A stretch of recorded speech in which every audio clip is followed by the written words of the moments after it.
Assalamualaikum warahmatullahi wabarakatuh. Perkenalkan, nama saya Siti Kairunisa dengan NIM 22046143 dari Prodi Pendidikan Sejarah, Fakultas Ilmu Sosial Universitas Negeri Padang. Di sini saya akan mempresentasikan tugas akhir kuliah saya, yakni mata kuliah Dasar-Dasar Ilmu Pendidikan dengan judul Menganalisis Permasalahan Pendidikan di Indonesia.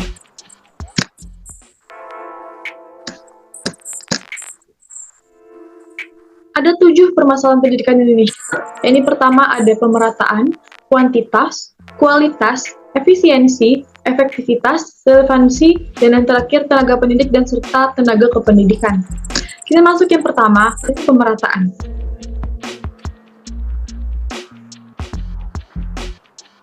Informasi ini saya kutip dari artikel kompasiana.com dengan judul Minimnya Fasilitas Pendidikan untuk Daerah 3T, yaitu terdepan, terpencil, serta tertinggal.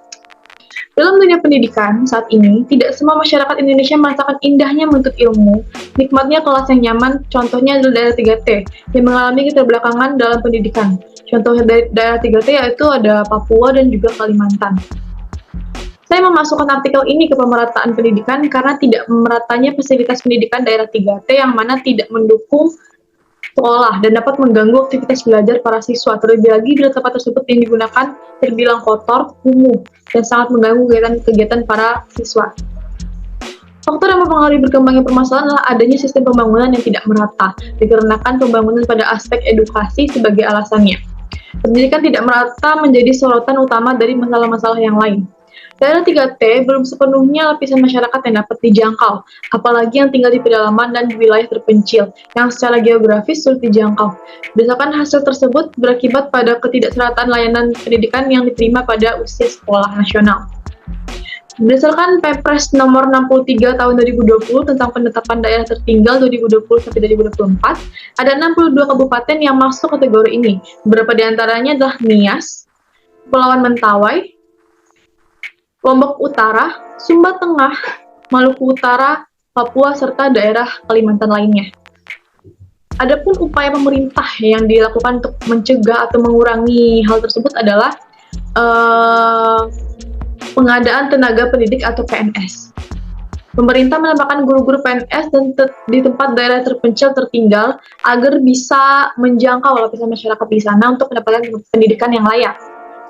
Namun, masalah lain pun muncul, yaitu beberapa dari para guru PNS terkadang merasa tidak nyaman untuk mengajar di sana karena kurangnya fasilitas serta jauhnya dari pusat kota. Tidak hanya itu, pemerintah juga membuat undang-undang untuk permasalahan ini, yaitu pada Undang-Undang Dasar 45 Pasal 31 yang berbunyi 1.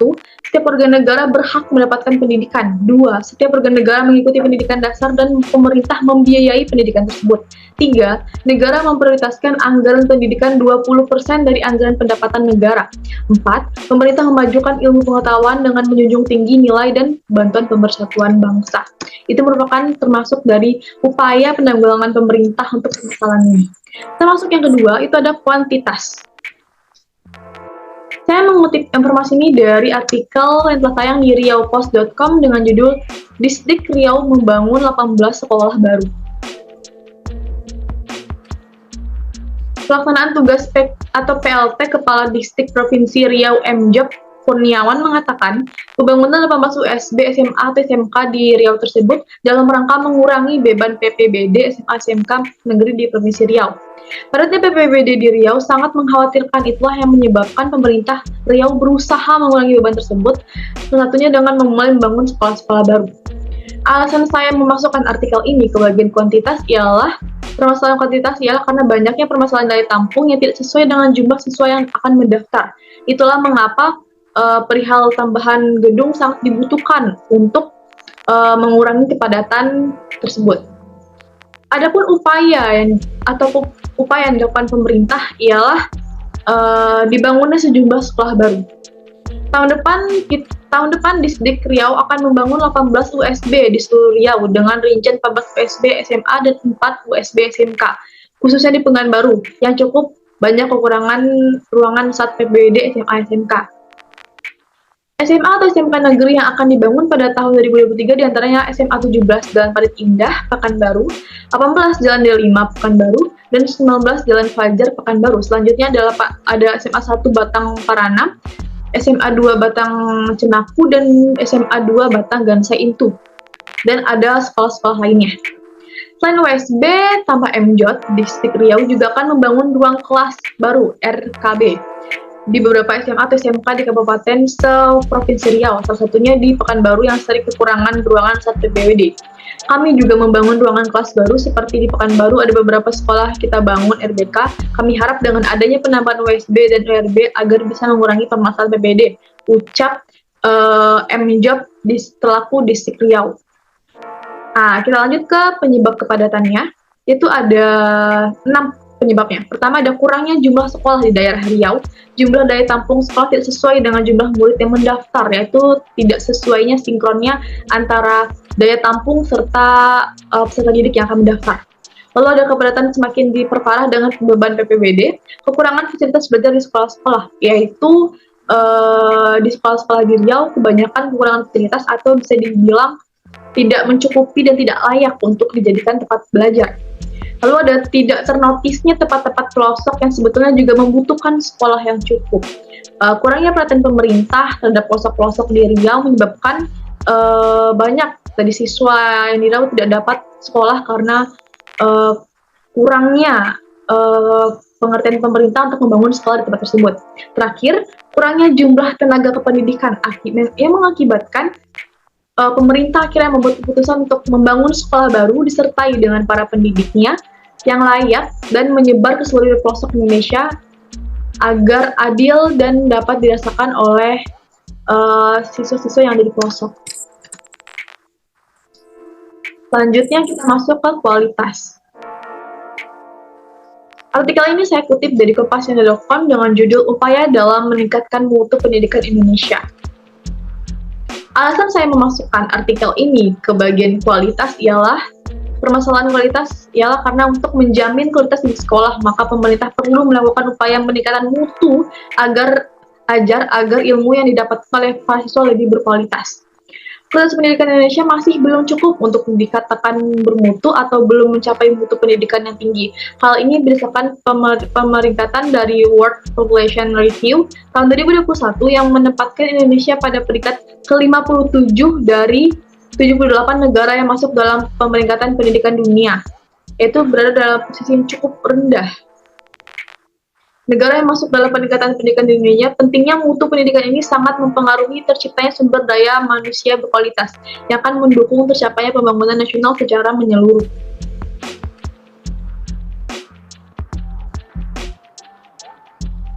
Faktor penyebabnya salah satunya adalah belum optimalnya capaian mutu pendidikan, salah satunya adalah faktor pentingnya identifikasi dari kajian-kajian dahulu, yaitu kebijakan dan penyelenggaraan pendidikan nasional yang menggunakan pendekatan education production publication atau input-output analisis yang belum dilaksanakan secara konsisten. Untuk peningkatan mutu pendidikan mesti dilakukan dengan banyak indikator yang mempengaruhi mutu pendidikan seperti pendukung dalam terlaksananya proses pendidikan yang baik untuk mendukung tercapainya mutu pendidikan. Maka input yang diberikan seperti manajemen kurikulum, fasilitas dalam proses pendidikan, teknologi yang mengarah pada fasilitas dari segala sarana dan prasarana yang mendukung terciptanya pembelajaran pendidikan yang mampu mencapai tujuan sesuai dengan standar nasional. Adapun upaya untuk mencegah atau mengurangi hal tersebut ialah satu, ada dukungan pemerintah. Dibutuhkan dukungan pemerintah dalam peningkatan mutu pendidikan tentunya merupakan amanat yang diemban oleh pemerintah. Dalam upaya meningkatkan mutu pendidikan, dialah melakukan pemerintah memberikan dana maupun saran dan juga perhatiannya agar meningkatkan kualifikasi guru melalui berbagai uji. Lalu ada kinerja guru. Dalam menjalankan tugas peningkatan mutu pendidikan, guru perlu memiliki kompetisi yang baik. Terdapat 4 kompetisi yang harus dimiliki oleh guru, yaitu kompetisi pedagogik, kompetisi sosial, kompetisi kepribadian, dan kompetisi profesional. Dengan memiliki kompetisi ini, guru akan mampu menjalankan tugasnya dengan baik. Lalu ada kurikulum. Perkembangan kurikulum harus dilakukan dalam upaya meningkatkan mutu pendidikan. Dengan mengembang kurikulum, maka akan tercapainya keselarasan antara mutu pendidikan dan mutu lulusan yang sesuai dengan kebutuhan zaman. Kita masuk ke permasalahan yang keempat, yaitu efisiensi. Artikel ini saya kutip dari Kompasiana.com dengan judul Mahalnya Pendidikan di Indonesia. Alasan saya memasukkan artikel ini ke bagian efisiensi ialah karena banyaknya anak-anak yang ingin merasakan bangku sekolah namun terhalang oleh biaya yang sangat memprihatinkan. Karena pendidikan sendiri merupakan suatu aspek yang penting bagi seseorang untuk dapat mengembangkan diri, bahkan dalam menempuh sebuah pendidikan tidak cukup hanya menghabiskan setahun 2 tahun, butuh berpuluh-puluh tahun untuk mengemban sebuah pendidikan. Namun faktanya masih banyak warga negara Indonesia yang tidak bisa mendapatkan indahnya proses pembelajaran karena faktor biaya yang terkadang sangat-sangatlah mahal. Faktor penyebabnya ialah adanya beberapa faktor seperti kurangnya dukungan serta subsidi dari pemerintah. Kurangnya perhatian pemerintah akan pendidikan Indonesia justru sangat memperburuk keadaan ini. 2. Tidak adanya standarisasi biaya operasional sekolah. 3. Anggaran pembiayaan sekolah tidak efektif dan tidak efisien. 4. Kurangnya kesejahteraan guru. Itu kurangnya pemasukan dari guru menyebabkan terkadang profesi guru ini kurang diminati karena kesejahteraan guru yang sangat kurang. 5. Kurangnya demokrasi dan transparansi pengolahan sekolah. 6. Serta lemahnya pengawasan pemungutan biaya sekolah dari pemerintah. Setelah adanya pandemi COVID-19, perekonomian Indonesia pun tidak luput terkena dampaknya. Terjadi perlambatan ekonomi, namun semua biaya pendidikan Indonesia tetap mengalami kenaikan. Menyatakan kenaikan rata biaya pendidikan sekolah terdapat mencapai 15-20% di setiap tahunnya. Akhirnya solusi yang dilakukan untuk mengurangi hal tersebut adalah memang pada dasarnya jika kita menginginkan pendidikan yang bermutu pastinya tidak mungkin memakan biaya yang sedikit. Tetapi pada dasarnya siapakah yang seharusnya membayarnya? Tentu saja hakikatnya pemerintah yang sebenarnya berkewajiban untuk menjamin setiap warga negara memperoleh pendidikan, terutama masyarakat di kalangan bawah. Harusnya ada jaminan bagi mereka untuk mendapatkan pendidikan yang layak dan dari pemerintah. Dan pemerintah diharapkan maksimal dalam mengembangkan pemerintahan dan pemerataan dana pendidikan. Lalu ada juga dengan cara memperbanyak program beasiswa. Kita harus memulai meningkatkan kesadaran akan pentingnya pendidikan agar tidak mudah disia-siakan, dan juga diharapkan pemerintah memperbanyak kemudahan bagi siswa-siswa berprestasi agar tidak berhenti sekolah hanya karena terkendala biaya yang sangat mahal. Kita lanjut ke masalah yang kelima, itu efektivitas. Artikel ini saya kutip dari bandungbergerak.co.id dengan judul Alasan Kuliah tetap muka lebih efektif bagi mahasiswa. Pandemi COVID-19 yang sudah menyebar ke seluruh dunia sejak tahun 2020 telah mengubah segala aspek dan tatanan masalah. Salah satunya adalah pada aspek pendidikan. Menteri Pendidikan dan Kebudayaan Nadiem Anwar Makarim menyatakan bahwa kegiatan belajar mengajar secara tatap muka tidak memungkinkan untuk dilaksanakan. Maka dari itu pemerintah mengeluarkan surat edaran yang berisi instruksi untuk mengubah sistem pembelajaran secara daring atau di rumah saja. Alasan saya memasukkan artikel ini ke bagian permasalahan aktivitas pendidikan adalah karena menurut saya melakukan pembelajaran dalam jalur atau online terbilang kurang efektif karena dapat memecah konsentrasi belajar para mahasiswa menjadi kurang fokus. Faktor yang mempengaruhi perkembangan permasalahan adalah perubahan sistem kuliah dari tatap muka menjadi daring atau jarak jauh membawa banyak dampak secara positif maupun negatif. Bagi para mahasiswa, beberapa dampak negatifnya adalah mahasiswa menjadi kurang fokus terhadap materi yang disampaikan, aktivitas belajar yang kurang maksimal, dan kurangnya bersosialisasi antara para mahasiswa. Selain itu, pembelajaran menyebabkan mahasiswa kurang dalam memahami materi yang diberikan dosen. Hal tersebut dapat mengganggu sistem pelajaran. Salah satunya adalah kondisi atau lingkungan rumah yang kurang mendukung untuk belajar. Rumah yang pada awalnya berfungsi sebagai tempat istirahat, kini digunakan sebagai tempat untuk bersekolah dan beraktivitas, yang mana dirasa kurang efektif. Upaya penanggulangan permasalahannya yaitu adalah terkadang dari ini juga daring memberikan dampak positif. Sering jalannya waktu, para pelajar sudah mulai beradaptasi dengan sistem pembelajaran daring. Para mahasiswa sudah mulai menganggap teknologi sebagai hal yang familiar, sehingga pada akhirnya penggunaan teknologi menjadi hal yang mudah dikuasai. Kembali ke kuliah tatap muka, upaya dalam pencegahan penyebaran COVID-19 di dunia sudah cukup berhasil. Berdasarkan hal tersebut, pemerintah Indonesia mengambil keputusan membuka kembali sistem luring Selain itu, kuliah tetap muka dinilai membawa lebih banyak dampak positif, di antaranya adalah komunikasi, interaksi menjadi lebih mudah, terus pembelajaran menjadi lebih fokus dan efektif, dan juga kesehatan mental para mahasiswa lebih terjamin. Lanjut ke relevansi. Artikel ini saya kutip dari kumpara.com dengan judul Konflik Kurikulum yang Merugikan Siswa. Alasan saya memasukkan artikel ini ke pemasukan relevansi karena banyaknya efek samping yang ditimbulkan dari perubahan kurikulum di setiap pergantiannya, yang terbilang kurang efektif dan dapat membingungkan baik pelajar maupun pengajar. Indonesia termasuk negara yang sering berganti kurikulum setiap pergantian kekuasaan politik. Sejak Indonesia merdeka, sistem pendidikan nasional sudah menetapkan 10 pergantian kurikulum, hingga akhirnya adalah kurikulum merdeka yang mulai ditetapkan pada tahun ajaran 2022-2023.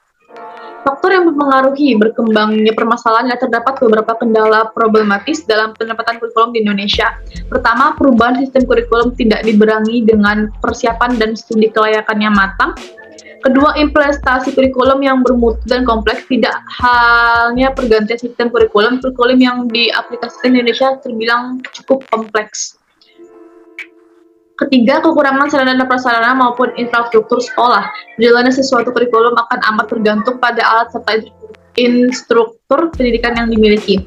Keempat, sisi praktis kualitas pendidikan di perkotaan dan pedesaan meninjau dari alat serta infrastruktur. Perihal ini berkaitan dengan minimnya pemerataan yang dilakukan oleh pemerintahan Ristek. Kelima, minimnya keaktifan dan partisipasi peserta didik. Peserta didik kurang mampu menggunakan potensi dan bakatnya. Hal ini karena peserta didik cenderung ketakutan akan guru karena pengenalan selintas materi tanpa berusaha mengembangkan materi tersebut, atau terbilang pasif. Upaya penanggulangan permasalahan adalah sederet problematika seputar pergantian kurikulum tersebut tentunya membutuhkan solusi praktis yang bisa membantu elemen pendidikan menyikapi perubahan yang positif. Satu, ada perubahan kurikulum dibarengi dengan penggantian paradigma dari pembelajaran yang berbasis materialis menjadi religius. Dua, mengganti paradigma ke pembelajaran berorientasi pada peserta didik bukan sekedar menuntaskan tuntutan kurikulum. Tiga, melaksanakan pemerataan pendidikan melalui pemerataan alat serta infrastruktur ke sekolah terasing sehingga tidak ada dipraktis kualitas pendidikan. 4. Melaksanakan pembelajaran bermakna di mana guru tak hanya mengarahkan materi namun juga membagikan pemaknaan dari materi tersebut dalam kehidupan sehari-hari. 5. Memberikan dorongan motivasi pada peserta didik yang berprestasi supaya sanggup meningkatkan bakat serta kemampuan yang dimilikinya. Lanjut, ada yang terakhir, tenaga pendidik dan tenaga kependidikan. Dikutip dari republika.co.id dengan judul Guru dan Transformasi Teknologi Pendidikan. Guru adalah pendidik profesional dengan tugas utama mendidik, mengajar, membimbing, dan mengarahkan peserta didik. Salah satu tantangan yang dihadapi pada guru adalah digitalitas dan transformasi teknologi pendidikan. Sebab pada hampir semua sektor kehidupan, globalisasi adalah sebuah keniscayaan. Karena itu menurut Arif Rahman, bahwa guru profesional di era digital adalah guru yang mahir dan gandung dalam akan teknologi informasi dan berbagai aplikasi komputer. Alasan saya memasukkan artikelnya ke dalam permasalahan tenaga kependidikan adalah karena salah satu masalah yang dihadapi para pendidik adalah kesulitan dalam mengikuti perkembangan zaman di mana digital gaya pembelajarannya harus dirubah dan menyesuaikan zaman. Hal itu yang diharapkan oleh para pendidik agar dapat mengikuti perkembangan zaman tersebut. Yang mempengaruhi berkembangnya masalah ialah mutu pendidikan Indonesia jauh tertinggal dibanding dengan mutu pendidikan negara-negara lain. Ini disebabkan oleh karena ketertinggalannya akibat rendahnya mutu tenaga guru dan rendahnya mutu lainnya, bahkan juga kurikulum. Dalam hal wawasan, ketertarikan, kepedulian, kepekaan, kesukaan, serta kemampuan dan keterampilan guru dalam menggunakan teknologi. Upaya penanggulangan permasalahan adalah Kemendikbudstret Nadiem Makarim menjelaskan bahwa lebih dari 1,6 juta guru telah menggunakan platform kemerdekaan yang membuka akses pada pengembangan diri secara lebih mandiri dan sesuai kondisi. Kemudian terbentuknya lebih dari 3.500 komunitas belajar para guru, terkumpulnya lebih dari 55.000 konten belajar mandiri. Selain itu, lebih dari 141.000 sekolah telah terbantu dalam mengetahui kondisi literasi karakter siswa, serta kualitas pembelajaran melalui lapor pendidikan. Sebagai pendidik guru tidak hanya mengajarkan ilmu pengetahuan, tapi juga membentuk karakter siswa. Dengan demikian, kehadiran tetap dibutuhkan sebagai pendidik. Maka para guru harus dibekali dengan pelatihan yang memadai dan juga guru harus beradaptasi dengan teknologi pendidikan sesuai dengan era sekarang. Baiklah, sekian dari presentasi saya. Bila ada kata yang salah mohon dimaafkan. Saya akhiri dengan Assalamualaikum warahmatullahi wabarakatuh.